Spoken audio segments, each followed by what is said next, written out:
Hello all welcome back. അപ്പോൾ ഇന്നത്തെ ക്ലാസ്സിലും തന്നെ നമുക്കൊരു 10 സെൻറ്റൻസ് ഒന്ന് പറഞ്ഞു നോക്കാം കേട്ടോ. അപ്പോൾ കുറച്ച് വലിയ സെൻറ്റൻസ് ആണ്. അപ്പോൾ ഇന്നലെ നമ്മൾ ഒരു 10 സെൻറ്റൻസ് ചെയ്തിട്ടുണ്ടായിരുന്നു. അപ്പോൾ നിങ്ങൾക്ക് എല്ലാവർക്കും അത് മനസ്സിലായെന്ന് വിചാരിക്കുന്നു.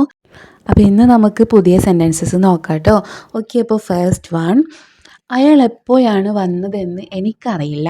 അയാൾ എപ്പോഴാണ് വന്നതെന്ന് എനിക്കറിയില്ല എന്ന് നമ്മൾ പറയാറില്ല. അയാൾ എപ്പോഴാണ് പോയതെന്ന് എനിക്കറിയില്ല, അയാൾ എവിടെയാണ് പോയതെന്ന് എനിക്കറിയില്ല, അങ്ങനെയൊക്കെ നമ്മൾ പറയാറുണ്ടല്ലോ. അപ്പം അയാൾ എപ്പോഴാണ് വന്നതെന്ന് എനിക്കറിയില്ല, ഇതെങ്ങനെ പറയാമെന്നറിയാം? I didn't know when he came. I didn't know when he came. I didn't know, എനിക്ക് അറിയില്ലായിരുന്നു അയാൾ എപ്പോഴാണ് വന്നത് എന്ന് എനിക്ക് അറിയില്ലായിരുന്നു എന്നാട്ടോ. രണ്ടാമത്തേത്, നീ എന്നിൽ നിന്നും എന്തോ ഒളിച്ചു വെക്കുന്നുണ്ട്, അതായത് എന്തോ ഒളിക്കുന്നുണ്ട് എന്ന് നമ്മൾ പറയാറില്ലേ. നീ എന്നിൽ നിന്ന് എന്തൊക്കെയോ ഒളിക്കുന്നുണ്ട്, ഇതെങ്ങനെ പറയാം? You are hiding something from me. You are hiding something from me. You are hide എന്ന് വെച്ചാൽ എന്താണ്? ഒളിപ്പിക്കുക എന്നാലേ. അപ്പോൾ you are hiding something from me. Third one, ഞാനത് മനഃപൂർവ്വം ചെയ്തതല്ല, ഇതെങ്ങനെ പറയാം? ഞാനത് മനഃപൂർവ്വം ചെയ്തതല്ല. I didn't do it purposely. I didn't do it purposely. Purposely എന്ന് വെച്ചാൽ എന്താണ്? ഉദ്ദേശം വെച്ച്. ഇവിടെ നമുക്ക് ഓൺ പേർപ്പസ് എന്നും യൂസ് ചെയ്യാം കേട്ടോ. I didn't do it on purpose എന്നും നമുക്ക് യൂസ് ചെയ്യാവുന്ന കേട്ടോ. ഫോർത്ത് വൺ, നമുക്ക് വിട്ടുവീഴ്ച മനോഭാവം ഉണ്ടായിരിക്കണം. നമുക്ക് വിട്ടുവീഴ്ച മനോഭാവം ഉണ്ടായിരിക്കണം. എങ്ങനെ പറയാം? We must have the habit of forgiving. We must have the habit of forgiving. അപ്പം മസ്റ്റ് ഹാവ് എന്ന് വെച്ചാൽ എന്താണ്? ഉണ്ടായിരിക്കണം എന്നാണ് കേട്ടോ. വി മസ്റ്റ് ഹാവ്, നമുക്കുണ്ടായിരിക്കണം. ഷീ മസ്റ്റ് ഹാവ്, അവൾക്കുണ്ടായിരിക്കണം. ഇങ്ങനെയാണ് മീനിങ് വരിക കേട്ടോ. അപ്പോൾ we must have the habit of forgiving. Okay, അപ്പോൾ അഞ്ചാമത്തെ സെൻറ്റൻസ്, ഇപ്രാവശ്യം ഞാൻ നിന്നോട് ക്ഷമിച്ചിരിക്കുന്നു. എങ്ങനെ പറയാം? ഇപ്രാവശ്യം ഞാൻ നിന്നോട് ക്ഷമിച്ചിരിക്കുന്നു. I have forgiven you this time.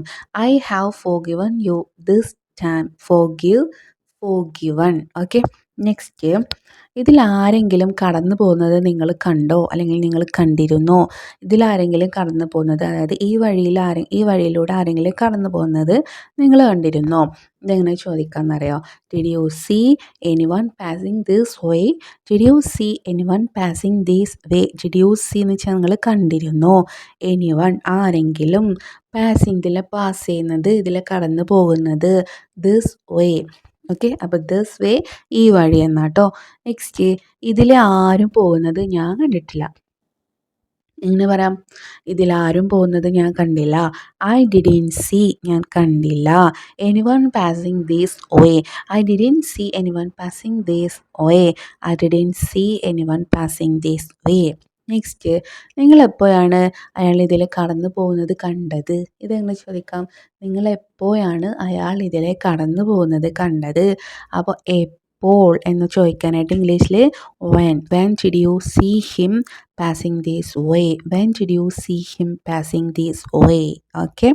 Next, നിങ്ങളെ യാത്ര അയക്കാൻ ഞാനും വരുന്നുണ്ട്. നിങ്ങളെ യാത്ര അയക്കാൻ ഞാനും വരുന്നുണ്ട്. ഇങ്ങനെ പറയാം? I'm also coming to see you off. To see you off എന്നാട്ടോ യൂസ് ചെയ്യേണ്ടത്. I'm also coming to see you off. Okay. Next, അവളെ യാത്ര അയക്കാൻ നിങ്ങളും പോയിരുന്നോ, അല്ലെങ്കിൽ നീയും പോയിരുന്നോ? എങ്ങനെ ചോദിക്കാം? Did you go to see her off? Did you go to see her off? Okay. അപ്പം നമ്മളൊരു 10 സെൻറ്റൻസാണ് പഠിച്ചത് കേട്ടോ. 10 സെൻറ്റൻസുകൾ നമ്മൾ പറഞ്ഞു നോക്കി. ഒക്കെ എന്താണ്? നമ്മൾ യൂസ് ചെയ്യുന്ന സെൻറ്റൻസുകളാണ്. അപ്പോൾ നിങ്ങൾക്ക് എല്ലാവർക്കും ക്ലാസ് ഇഷ്ടമായെന്ന് വിചാരിക്കുന്നു. അപ്പോൾ നമുക്ക് നല്ലൊരു ക്ലാസ്സായിട്ട് വീണ്ടും കാണാം. Thank you.